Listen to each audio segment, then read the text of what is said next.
No creator was prompted by a desire to please his brothers. His brothers hated the gift he offered.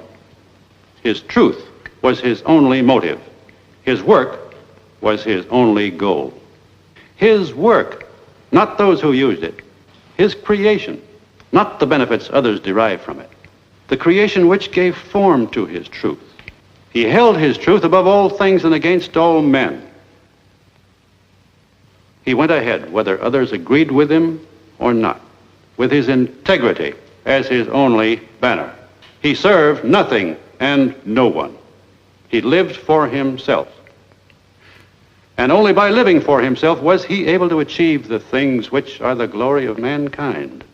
Such is the nature of achievement. Man cannot survive except through his mind. He comes on earth unarmed. His brain is his only weapon. But the mind is an attribute of the individual. There is no such thing as a collective brain.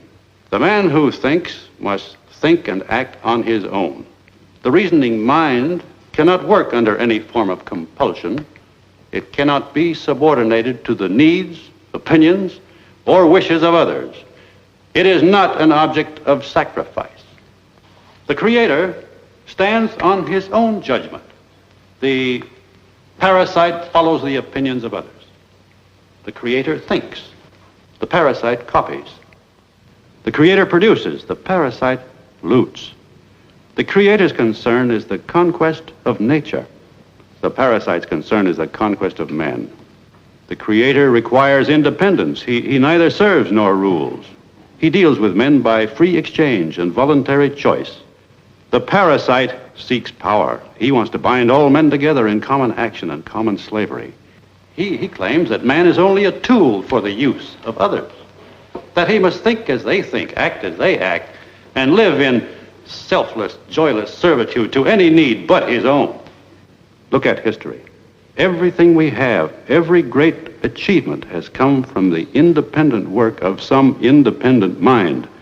Every horror and destruction came from attempts to force men into a herd of brainless, soulless robots without personal rights, without personal ambition, without will, hope, or dignity. It is an ancient conflict. It has another name: the individual against the collective. Our country, the noblest country in the history of men, was based on the principle of individualism, the principle of man's inalienable rights.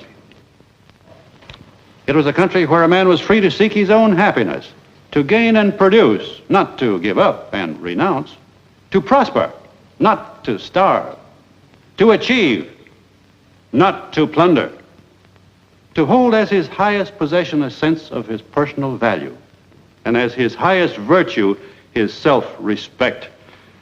Look at the results. That is what the collectivists are now asking you to destroy, as much of the earth has been destroyed. I am an architect. I know what is to come by the principle on which it is built. We are approaching a world in which I cannot permit myself to live. My ideas are my property. They were taken from me by force.